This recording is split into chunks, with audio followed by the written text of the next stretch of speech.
Hi hello. അതെ, നമുക്ക് ഇന്ന് ഒരു വെറൈറ്റി ആയിട്ട് ചിക്കൻ മസാല ഉണ്ടാക്കിയാലോ. നല്ല ടേസ്റ്റി ആട്ടോ. അതിന് വേണ്ടിയിട്ട് നമുക്ക് ചിക്കൻ 1 കിലോ ചിക്കനാണ് നമ്മൾ എടുത്തേക്കുന്നത്. 1 കിലോ ചിക്കന് വേണ്ടിയിട്ടുള്ള വെജിറ്റബിൾസ് ഒക്കെ എടുത്ത് വെക്കാം. ഒരു തക്കാളി, 2 സവാള, ഇഞ്ചി, വെളുത്തുള്ളി, പച്ചമുളക്, കറിവേപ്പില. ഓക്കെ. പിന്നെ അതിന് വേണ്ടിയിട്ടുള്ള പൊടി മസാലാസ് ആണ് വേണ്ടുന്നത്. മുളക് പൊടി, മല്ലിപ്പൊടി, മഞ്ഞൾപ്പൊടി, ഗരം മസാല, പിന്നെ കുരുമുളകിന്റെ പൊടി എടുത്ത് വെക്കാം. നമുക്ക് ഈ ഒരു പാൻ എടുത്ത് വെച്ചിട്ട് ഈ മസാലയെല്ലാം നമുക്കൊന്ന് റോസ്റ്റ് ചെയ്തെടുക്കണം. പച്ചമണം മാറുന്നത് വരെ നന്നായിട്ട് റോസ്റ്റ് ചെയ്ത് മാറ്റി വെക്കുക.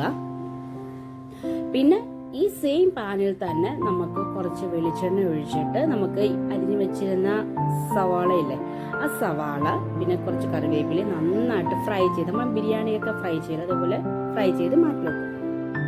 പിന്നെ നമുക്ക് കുക്ക് ചെയ്യേണ്ട പാൻ എടുത്ത് വെക്കാം. അതിലേക്ക് വെളിച്ചെണ്ണ ഒഴിച്ചിട്ട് ഇഞ്ചി, വെളുത്തുള്ളി, പിന്നെ തക്കാളിയൊക്കെ നമ്മളൊന്ന് ക്രഷ് ചെയ്തെടുത്തിട്ടുണ്ടായിരുന്നു കേട്ടോ. അത് ക്രഷ് ചെയ്ത് ഇഞ്ചിയും വെളുത്തുള്ളി എല്ലാം ക്രഷ് ചെയ്താണ്. അതെല്ലാം ഇട്ട് നന്നായിട്ട് പച്ചമണം മാറുന്നവരെ നന്നായിട്ട് സോട്ട് ചെയ്യുക.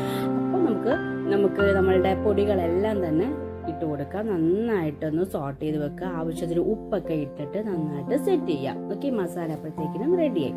പിന്നെ ഇതിലേക്ക് നമുക്ക് കുറച്ച് ഒരു സ്പൂണാണ്, ടീസ്പൂണല്ല, സ്പൂൺ കെച്ചപ്പും 1 ടീസ്പൂൺ നെയ്യും കൂടെ ഒഴിച്ചിട്ട് നന്നായിട്ട് മസാലയൊന്ന് റെഡിയാക്കി എടുക്കുക. അപ്പോഴത്തേക്കിനും മസാല എല്ലാം മൂത്ത് നല്ല പെർഫെക്റ്റ് ആവേ.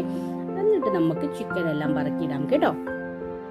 ചിക്കൻ പറക്കിയിട്ട് നന്നായിട്ട് മിക്സ് ചെയ്ത് ഒരു 5 മിനിറ്റ് ഒന്ന് വേവിക്കാനൊന്ന് അനുവദിക്കാം. ഇതിന് ശേഷം നമ്മൾ മൂട് അടപ്പ് തുറന്നിട്ട് നമുക്ക് കുറച്ച് ഒരു നാരങ്ങയുടെ പകുതി എടുത്തിട്ട് നന്നായിട്ട് ലൈം ജ്യൂസ് നന്നായിട്ട് ഒഴിച്ച് മിക്സ് ചെയ്ത് വെക്കുക. നമുക്കൊരു കുറച്ച് മിനിറ്റ് ഉണ്ടായിരുന്ന കുരുവെല്ലാം പറയി കഴിഞ്ഞിട്ട് ഒന്ന് അടച്ചു വെച്ച് വേവിച്ച് കഴിഞ്ഞാൽ നമ്മളുടെ മസാല റെഡിയായി വരും. അപ്പോഴത്തേക്കിനും നമുക്ക് ഫ്രൈ ചെയ്ത് വെച്ചിരുന്ന ഒണിയൻ ഇല്ലേ, അതും പിന്നെ നമ്മളുടെ കുറച്ച് മല്ലി ചപ്പ് ഉണ്ടെങ്കിൽ അതും കൂടെ ഇടുക. അടച്ചു കുക്ക് ചെയ്തെടുക്കാണ്ടോ. നല്ല എമ്മി ടേസ്റ്റ് ആയിട്ടുള്ള ചിക്കൻ മസാല ഇത് ചോറിൻ്റെ കൂടെയും ചപ്പാത്തിൻ്റെ കൂടെയും പൊറോട്ടൻ്റെ കൂടെ ഒക്കെ നല്ല ടേസ്റ്റാണ് കേട്ടോ. അപ്പം തീർച്ചയായിട്ടും നമ്മുടെ ഈ ചിക്കൻ മസാല ഒന്ന് ട്രൈ ചെയ്യുക. ഇഷ്ടപ്പെട്ടെങ്കിൽ ലൈക്ക് ചെയ്യുക, സബ്സ്ക്രൈബ് ചെയ്യുക. Thank you so much.